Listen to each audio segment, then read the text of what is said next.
Hello and welcome back. Happy New Year, everyone. I hope everyone had a wonderful holiday season. Today, we're going to be starting the year strong with some journaling. So, I have 7 prompts that I'm going to share with you to help us set the tone for the year. These prompts are going to be more about the actions and things that we want to achieve rather than the emotional aspect. And it's going to be more internal than external. So, please do supplement these with any other prompt that you can come up with or that you find elsewhere. Just know that this is not going to be a full life kind of journaling moment. It's going to be more centered into action and certain things that we want to achieve. And they're pretty general because I wanted us to have the opportunity of thinking about multiple things, but also for it to be something that a lot of people can apply to their life. So if you find it in you that you want to adjust any of these, if you want to add something, remove something, or just do some of them, feel free to do so because this is your journaling experience. So it'll work better if you make it your own. The first journaling prompt that we're going to be looking into is a prompt to look back at 2025, not necessarily very in depth, but more in major aspects of it. What was the biggest challenge I faced last year and how did it affect me?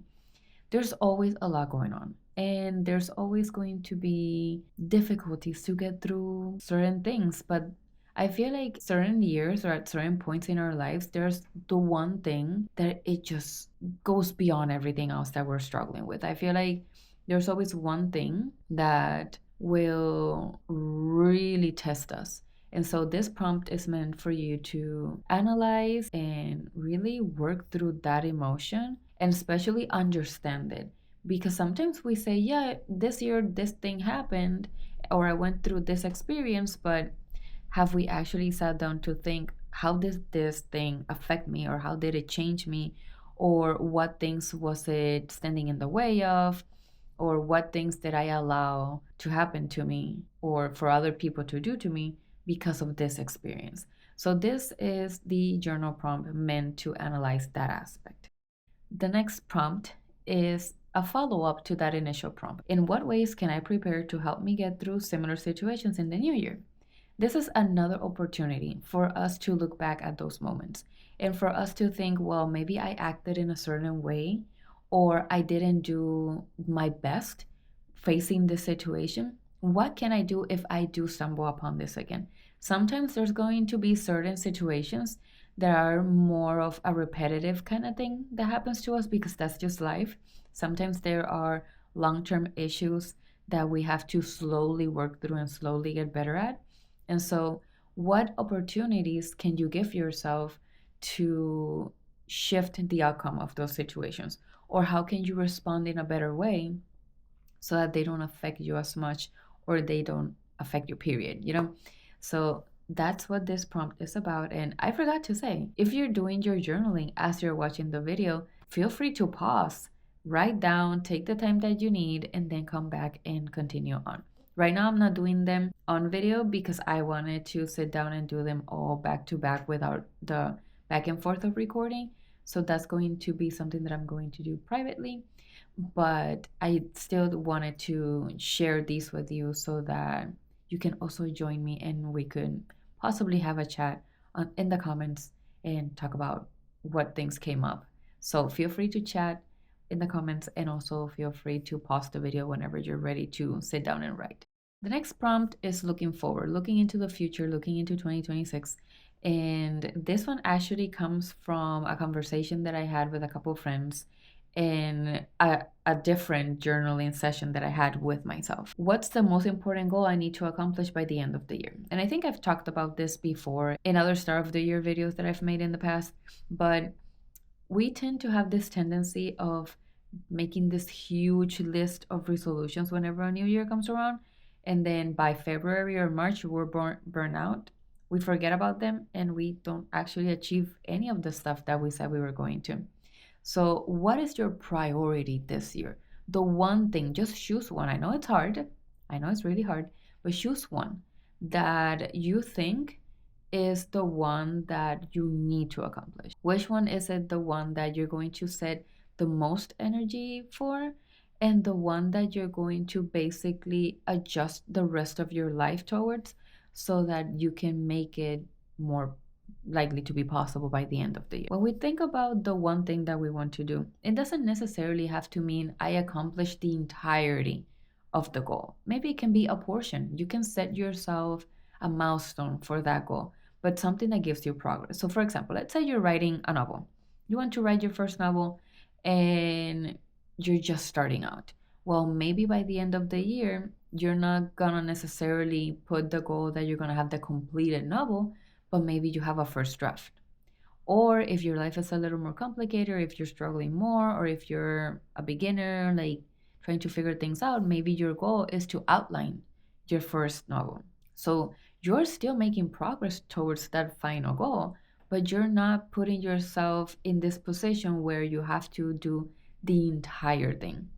Set the bar low and try to exceed it. That's one of my mottos for a lot of things in life because it allows it to become reachable, it allows it to become more real and more possible, more doable, but it still leaves the space to do more because let's say you set the goal of the first outline, but maybe you got inspired and you finished the first outline the first 3 months or something like that. Well, maybe the next step is starting to write half of it, half of the chapter. And maybe that's where you end up at the end of the year. So you already did more than what you said you were going to do. But if you tell yourself, well, I'm going to do the entire novel, does your time allow for that? Does your knowledge and creativity allow for that? Because it is possible, I guess. I'm not super familiar with that. That's just an example.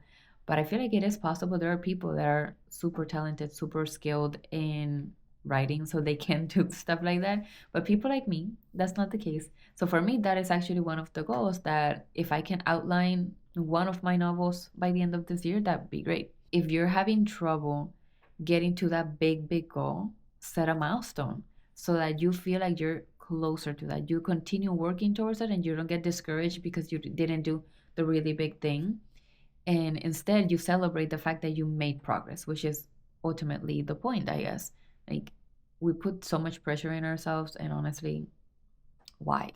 Like, as long as we're moving forward and we're doing something towards the things that we want to achieve, to me, that's enough because eventually time will pass. Eventually, all that effort is going to build up, and eventually, we're going to get there. Now, if you're freaking out a little about choosing one goal and one goal only, don't worry, don't worry. I said choose a priority on the previous one, but the next prompt is going to allow you to expand on that. What are some other goals I would like to accomplish if possible? This removes the pressure from doing it all. This allows you to pick and choose, to be flexible, to move through the motions of the year because there's going to be moments in the year that are going to allow you to do certain things with more ease than others. Not just where your mental health is, but what things are you experiencing in the moment, what resources you have available to you, what time do you have available. There's going to be a lot of variation in a year. So the ability that you have to do a thing or another is going to greatly change. So having this list of secondary goals that you want to achieve will allow you to continue to work on something so you don't lose your rhythm on what you're doing. So make sure to make a list, still make it realistic, you know, but think to yourself, what other things are important to me that are not necessarily as important as my top goal, but that might even complement that first goal that you want to make your top priority. And also other fun things that you want to do. It doesn't necessarily have to be everything super productive. It can be something for fun. It can be something that is more simple in the sense of, building relationships. Maybe it means calling friends or family more often. Maybe it's keeping up with a mood tracker. Maybe it's doing your morning pages on your journal. There's simpler things, smaller things that you can add on that will still make you feel accomplished and will still make you feel like you did something important with your year without it all having to be these ginormous goals because we're human. We can't do it all. It takes a lot of effort and a lot of resources to do a lot of things. And sometimes the smaller stuff will build up to result in huge things that we didn't even expect. So yes, have that main goal, but also have little goals that you can move throughout the year here and there and, get some progress in. Number 5 is actually a very important one, especially for the prompts that have to do with your goals, because it talks about your support system. What does my support system look like? Who are they and how do they support me? This is huge whenever you're trying to do something, especially if it's a huge, huge thing. Having a support system is going to help you so much. And it can be anyone, it can be your family, it can be your friends, it can be people at your job, it can be people at school, it can be your neighbor that's really nice, or someone that you know from a place where you volunteer. It can be pretty much anyone as long as it's someone that shows up for you. Who are these people? Who are the ones that whenever you hit a roadblock, you can talk to? Who are the people that will listen to you over and over and over and help you work through the emotions and through the things that keep you stuck, if that is the case?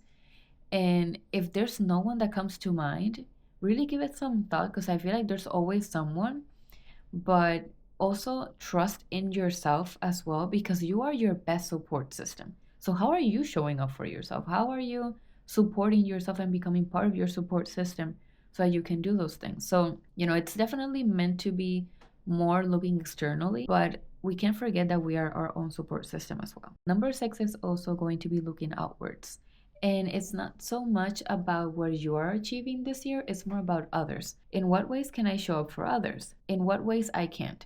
And the reason why I did that comparison between the good and the bad, necessarily not good and bad, but the can and the can't, is because sometimes we overextend ourselves far too much. And we burn out and we forget that we have to show up for ourselves. So, yes, make sure that you know how you can support other people and how you can be there for them and how you can help them reach their own goals, but also set those boundaries, because boundaries are important. And if you want to achieve things for yourself, you have to be able to say no. And sometimes, I know it hurts. Sometimes it's painful because we want to be there and we want to love other people so, so much and help them and, like be that support system for them. But we have to remember that there's only so much we can pour into other people's cup. And if we don't pour into our own cup, then how are we going to spread that love and that support to others? So make sure to set those boundaries and give yourself just an idea of what things you can do and what things you can't do. Because probably you can go and help your friend move, but if your friend asks you for $1 million, maybe you can't give them $1 million. And I know I'm just exaggerating it there, but you get the idea. Like, there are going to be certain things that we are able to do, and then there's going to be things that are going to be beyond our capacity, and that's okay. So being honest with ourselves about that, but also being honest with others about that, I feel like it's going to bring us all into the same page and promote better and healthier relationships, because we are speaking up. We are saying, hey, these are my needs, and these are the things that unfortunately I cannot help you with, but I can help you in this other way. And I promise you, that's going to be something that people appreciate, and it's going to take you a lot further than if you just overextend yourself and then can't find time in the day to get things done because you're so focused on everything at the same time. Lastly, and I think this is my favorite one, and I actually debated on making it the first one, but I realized that if you don't have the answer for it, it's better to go through the other ones first and then you can choose something based on your answers from the other one. So, the last journaling prompt is, what one word defines 2026 for me? And as you probably know from my previous video, my word of the year is action. And I was actually looking back through my previous years, like my previous videos, and I realized that last year, 2024 to 2025, I also chose something along the same lines. So I guess I had already been in this kick of wanting to do more and think less. I just hadn't realized it. So this year I have a new opportunity to think about what happened in the year that I forgot that that was my intention, and in what ways I can make sure that this year I don't forget that. Because it's so easy to, get caught up in the day to day and forget what we were intending to do, right? And yes, we have our vision boards and we have all of these things, but there has to be a better reminder. And so that's something that I'm going to be working on in the next couple of days, trying to figure out what is going to be my strategy so that I don't forget that I said that my word of the year was going to be action, and that I need to actually work on more things actively than just think about them and plan them. Yes, I love planning things and I love to have an organized idea of the things that I want to achieve, but I have to actually execute them. So that is going to be my strategy, and I hope you find something that works for you as well. And feel free to, you know, do the same thing that I'm going to be doing, because honestly, I think it's doable. It's manageable.